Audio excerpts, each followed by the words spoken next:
First ever factory outlet Mukunda jewelleries, Kukatpally, Khammam, Kothapet, Somajiguda, Hanamkonda and Suchitra.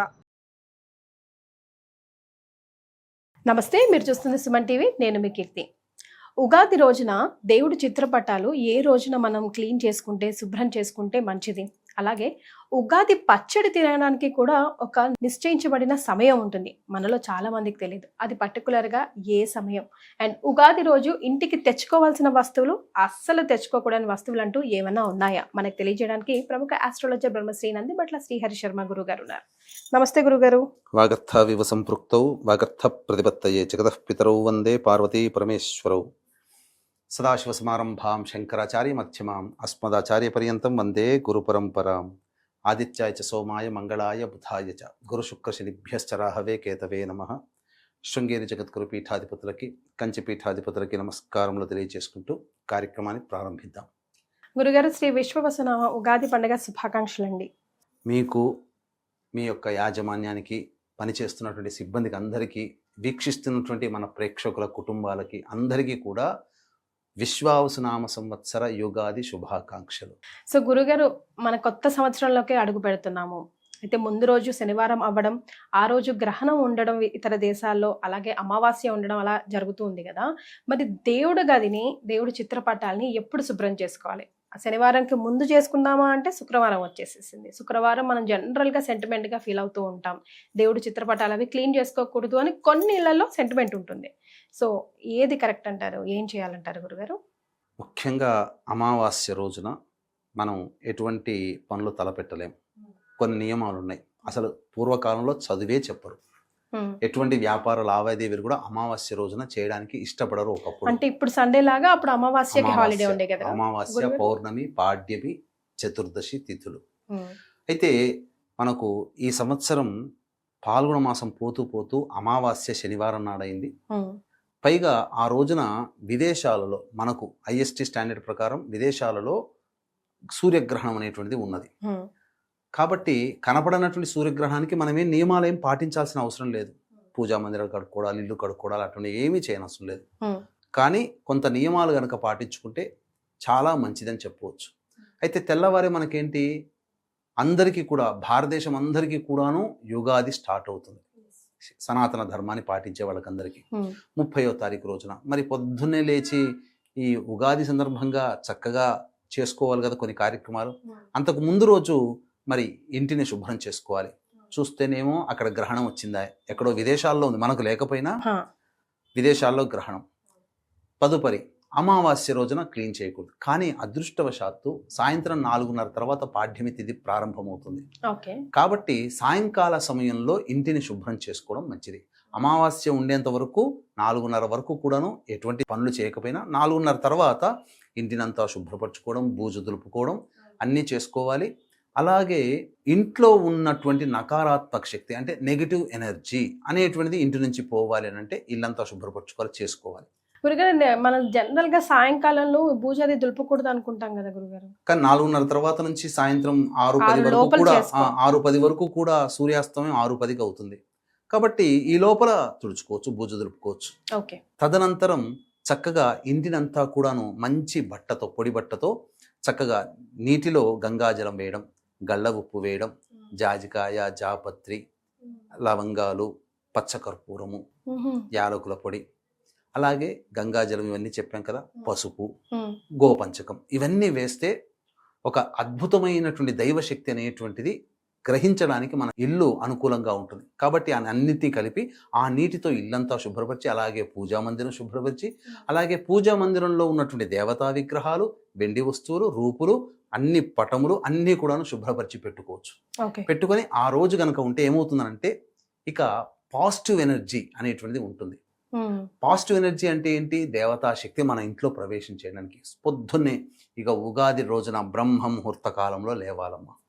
పొద్దున్నే లేచి కాలకృత్యాదులన్నీ తీర్చుకొని చక్కగా, ఆ కాలకృత్యాదులు తీర్చుకునే విషయంలో కూడా తైలాభ్యంగన స్నానము ఖచ్చితంగా చేయమన్నది.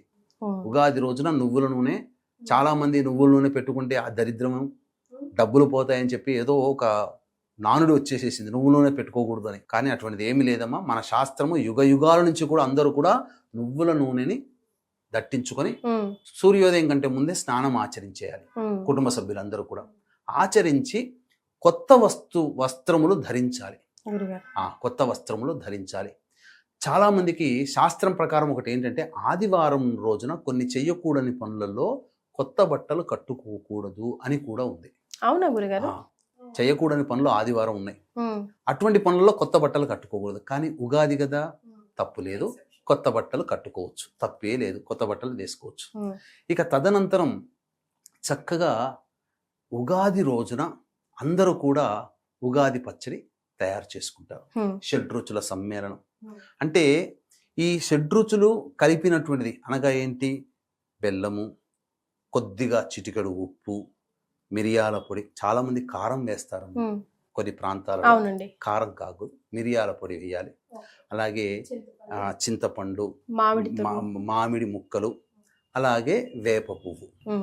పూర్వకాలంలో సకాలానికి పంటలు పండేటివి కాబట్టి మామిడి పువ్వు వాడేవాళ్ళు. కానీ శివరాత్రికి జీడిపండు పరిమాణంలోకి మామిడి పిందెలు వచ్చేస్తాయి కాబట్టి అప్పుడు వేప పువ్వుని వాడేవాళ్ళు, అలవాటుగా వచ్చింది. కానీ మామిడి పువ్వు వాసన చూడాలట ఉగాది రోజున, శరీరం ఆరోగ్యవంతం అవుతుంది. ఇది ఒకటి. ఇక ఈ షడ్రుచులన్నిటినీ సమ్మేళనం చేసి ఉగాది పచ్చడి తయారు చేసుకోవాలి. అయితే ఉగాది పచ్చడికి కూడా ఒక ముహూర్తం, సమయం చాలా అద్భుతంగా ఈసారి ఉంది. అవునా గురుగారు? అవునమ్మా. ఎందుకనంటే ప్రధానంగా ఈ ఉగాది పచ్చడికి దేవతా గురువు అయినటువంటి గురువు లగ్నంలో, వృషభ లగ్నంలో ఉంటాడు. 8:44 నుంచి దాదాపుగా 10:30 వరకు కూడా వృషభ లగ్నం ఉంది, స్థిర లగ్నం. కానీ 8:02 నుంచి 9:02 మధ్య కాలంలో వర్జ్యం ఉన్నది. 8 to 9 శనిహోర ఉంటుంది, పనికిరాదు. 9 to 10 చంద్రహోర. చంద్రుడు ఎవరు? అన్ని ఓషధులకి కూడా అధిపతి. అందుకనే పౌర్ణమి రోజున భూమి లోపల ఉన్నటువంటి గొప్ప గొప్ప అద్భుత వనమూలికలు పైకొస్తాయి. అందుకే పౌర్ణమి రోజున గ్రహించాలి వనమూలికలు, చంద్రుడు అధిపతి కాబట్టి ఇట్టి చంద్రుడి యొక్క హోర లగ్నము, స్థిర లగ్నము, శుక్రలగ్నము, అందున గురువు ఉండడం, ఆ లగ్నానికి లగ్నాధిపతి అయినటువంటి శుక్రుడు, ఆరోగ్యకారకుడైనటువంటి రవి, ఆయుఃకారకుడైనటువంటి శని భగవానుడు, అలాగే ఆ రోజున బుధుడు కూడా నక్షత్రాధిపతి కదా, రేవతి నక్షత్రంలో ఉంది కదా, నక్షత్రాధిపతి, ఉగాది ప్రారంభమయ్యే నక్షత్రాధిపతి కూడా బుధుడు ఉండడం, రాహు కూడా ఉండడం, ఓషధి అధిపతి అయినటువంటి చంద్రుడు కూడా బుధ నక్షత్రంలో ఉండడం, బుధుడితో కలిసి ఉండడం, 6 గ్రహాలు సంపూర్ణముగా లాభస్థానంలో ఉంటాయి వృషభ లగ్నానికి. తరువాత పంచమ స్థానంలో కేతువు, కుజుడు ప్రభావం, లగ్నంలో ఉన్నటువంటి గురువు 9:05 నుంచి 10 గంటల మధ్య కాలంలో వీక్షిస్తున్నటువంటి సుమన్ టీవీ ప్రేక్షకులు ఉగాది సందర్భముగా ఉగాది పచ్చడిని భుజించినట్లయితే నవగ్రహాలు అనుకూలంగా వస్తాయమ్మా. ఎందుకనంటే ప్రధానమైన గ్రహాలు లాభస్థానంలో ఉన్నప్పుడు ఉగాది పచ్చడి సందర్భంగా తీసుకునేది ఉగాది రోజే. మళ్ళీ దీపావళికి ఉగాది పచ్చడి తీసుకోగా, అసలు ఏ రోజు తీసుకోం కదా. మరి ఏ రోజు తీసుకోనటువంటి సంవత్సరానికి ఒక్కరోజు మాత్రమే తీసుకునే ఉగాది పచ్చడిని అద్భుతమైన సమయము వృషభ లగ్నము 9:05 నుంచి 10 గంటల మధ్య కాలంలో తీసుకోండి. ఖచ్చితంగా ఆ సమయమే చాలా ఉన్నతమైనటువంటి సమయం అమ్మా. ఈ సమయంలో తీసుకుంటే అద్భుతంగా ఉంటుంది. దీని ద్వారా నవగ్రహాలు సంపూర్ణముగా అనుగ్రహించేటువంటి సమయం అమ్మా. అన్ని విధాలుగా యోగదాయకంగా ఉంటుంది, జీవితంలో పైకొస్తారు. అలాగే ఏ పని చేయాలన్నా ఈ 9 గంటల నుంచి 10 గంటల మధ్య కాలంలో కనుక ప్రారంభం చేసుకుంటే చాలా అద్భుతంగా ఉంటుంది. అలాగే గురుగారు, కొన్ని వస్తువులు ముఖ్యంగా మనం కొన్ని పండుగలకి తీసుకురావాలా తీసుకురాకూడదా అని ఆలోచిస్తూ ఉంటాం. ఫర్ ఎగ్జాంపుల్, నాకు తెలిసిన నాలెడ్జ్ ప్రకారం కొత్త కుండ ఉగాది రోజే మనం స్పెషల్గా తీసుకొస్తూ ఉంటాం కొన్ని ప్రాంతాల్లో. అంటే తెలంగాణ ప్రాంతాల్లో చేసే ఉగాది పచ్చడి ఆ కుండలోనే, ఆ కొత్త కుండలోనే చేస్తూ ఉంటారు కాబట్టి, అట్లా తీసుకురావాల్సిన వస్తువులు, తీసుకురాకూడని వస్తువులు ఉగాది రోజు ముఖ్యంగా ఏమైనా ఉన్నాయంటారా? ఉన్నాయమ్మా. తీసుకునే వస్తువులు, తీసుకురాకూడని వస్తువులు ఉంటాయి. ఎందుకనంటే ఉగాది అంటేనే జీవితంలో అందరికీ కూడా మర్చిపోలేనటువంటి రోజు. ఆ సంవత్సరం అంతా ఆ రోజు చేసినటువంటి పనిని బట్టి ఆ సంవత్సరం అంతా ఉంటుంది. ముఖ్యంగా వైద్యుడిని సంప్రదించకుండా ఉంటే చాలు. అంటే సంప్రదించాల్సిన అవసరం బాగా ఉంటే తప్ప ఆ రోజు వైద్యుని సంప్రదిస్తే ఇక మొత్తం కూడా వైద్యుని సంప్రదించాల్సిన పరిస్థితి. కాబట్టి ఆ రోజున ఏదైనా కానీ మంచి పని చేసుకోవాలి. మంచి పెద్దల్ని గౌరవించాలి, పిల్లల్ని ప్రేమించాలి. ఏదైనా కానీ వృద్ధులకి, అనాథాశ్రమాలకి, మానసిక శారీరక వికలాంగుల ఆశ్రమాలకి ఏదైనా దానం చేయండి ఆ రోజు సందర్భంగా. తద్వారా ఏమవుతుందనంటే దేవత అనుగ్రహం కలుగుతుంది. మనుష్యుడు కూడా మానవ సేవే మాధవ సేవ. మనుష్యులు కూడా ఆశీర్వదిస్తారు మనసులో. కాబట్టి అందరికీ అనాథలకి చేయండి. ముఖ్యంగా చేయాల్సినటువంటి పనుల్లో కూడా కొన్ని పనులు ఉన్నాయి, తీసుకురాకూడని వస్తువులు కూడా కొన్ని ఉన్నాయి, తీసుకొచ్చే వస్తువులు కూడా కొన్ని ఉన్నాయి. వీక్షించేటువంటి ప్రేక్షకులకి గమనిక, ఈ యొక్క అమావాస్య శని మార్పు 29వ తారీఖు రోజున సూర్యగ్రహణం జరుగుతున్నటువంటిది.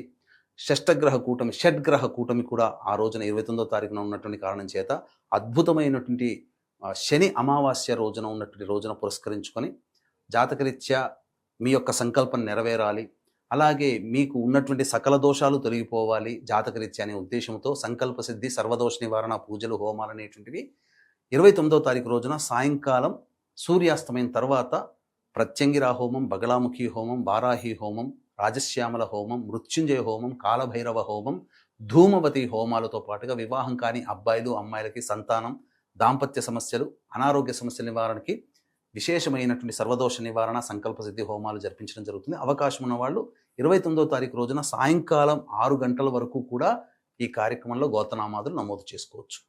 ఇక ముఖ్యంగా లక్ష్మీప్రదమైనటువంటి వస్తువుల్ని తీసుకురావాలి. ముఖ్యంగా గళ్ళ ఉప్పుని తీసుకొచ్చుకోవాలి.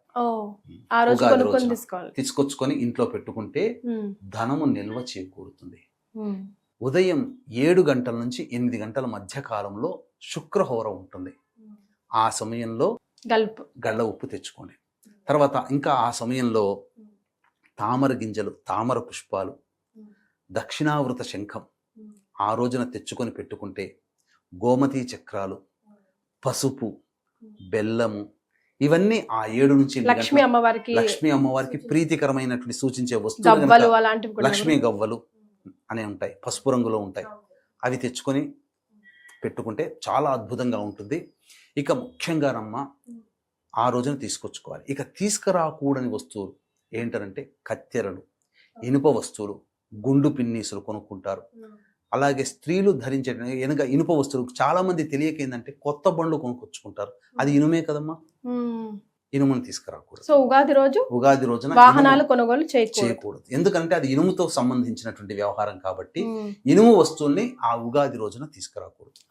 అది అపమృత్యువు, దరిద్రానికి హేతువు. సీసపు వస్తువులు, పింగాణి వస్తువులు ఇలాంటివి కొన్ని తీసుకురాకూడదు. నూనె పదార్థాలు, ఏవైనా నూనెలు ఉంటాయి కదా ఇంట్లో వాడుకుని, అటువంటి నూనెలు కానీ ఏవి ఆ రోజున చాలా మంది తెలియక ఉగాది రోజున దీపారాధన వెలిగించుకోవాలని చెప్పేసి ఉగాది పండుగ రోజున తీసుకొచ్చుకొని దీపారాధన చేస్తారు. అవి చేయకూడదమ్మా, మహాదోషం. సాయంకాలం ముందు 29వ తారీఖు సాయంకాలం తీసుకొచ్చుకోవచ్చు, తప్పు ఎలాగో అభ్యంగన స్నానం చేయాలి కాబట్టి తీసుకొచ్చుకోవచ్చు. ఇలాంటి నూనె పదార్థాల వస్తువులు తీసుకోకుండా ఉండి, ఇనుము వస్తువుల్ని, కత్తెరలు ఇట్లాంటివి ఏవి కూడా తీసుకొచ్చుకోకుండా ఉంటే చాలా మంచిది. ముఖ్యంగా ఆ రోజు చేయాల్సినటువంటిది, ఆ రోజున ప్రధానంగా శాస్త్రం ఏం చెప్పబడి ఉందనంటే కులదేవతని పూజ చేయాలి. ముఖ్యంగా గ్రామ దేవతకి పూజ చేయాలి. ఏ ఊళ్ళో ఉంటారో ఆ గ్రామ దేవత దేవాలయానికి వెళ్ళి చద్ది పెట్టడము, లేకపోతే బెల్లం పరవన నైవేద్యంగా పెట్టడము, అమ్మవారికి నిమ్మకాయల దండ వేయడము చేసి రావాలి. తర్వాత ఇష్టదేవత ఆరాధన చేయాలి. ముఖ్యంగా ఉగాది రోజున ప్రదోషకాల సమయంలో దమనం తెలుసు కదా, ఆడవాళ్ళు పెట్టుకుంటారు, ఎంతో సువాసనగా ఉంటుంది. ఆ దమనముతో పార్వతీ పరమేశ్వరుని అర్చించాలి. దానివల్ల అద్భుతమైనటువంటి ఫలితం కలుగుతుంది. కాబట్టి వీక్షించేటువంటి ప్రేక్షకులు ఇప్పుడు చెప్పిన విషయాలన్నీ కూడా జాగ్రత్తగా 1-2 సార్లు వినండి. మీకు తెలిసినటువంటి వాళ్ళకి, బంధువులకి, హితులకి ఈ విషయాన్ని చేరవేయండి. ఇది చేయడం ద్వారా ఉగాది రోజున అసలు సిసలైనటువంటి విధి విధానాన్ని మనం పాటించిన వాళ్ళం అవుతాం. ముఖ్యంగా పెద్దల యొక్క ఆశీర్వచనం తీసుకోవాలి ఇంట్లో. గురుగారు రైట్. సో ఉగాది రోజు ఏం చేయాలి, ఏం చేయకూడదు, దేవుడి చిత్రపటాలు ఎప్పుడు క్లీన్ చేసుకోవాలి, ముఖ్యంగా ఉగాది పచ్చడి ఈ సమయంలో తీసుకుంటే అద్భుతమైన ఫలితం వస్తుందని తెలియజేశారు. చాలా సంతోషం అండి, ధన్యవాదాలు. సర్వం శ్రీ ఉమామహేశ్వర పరబ్రహ్మార్పణమస్తు.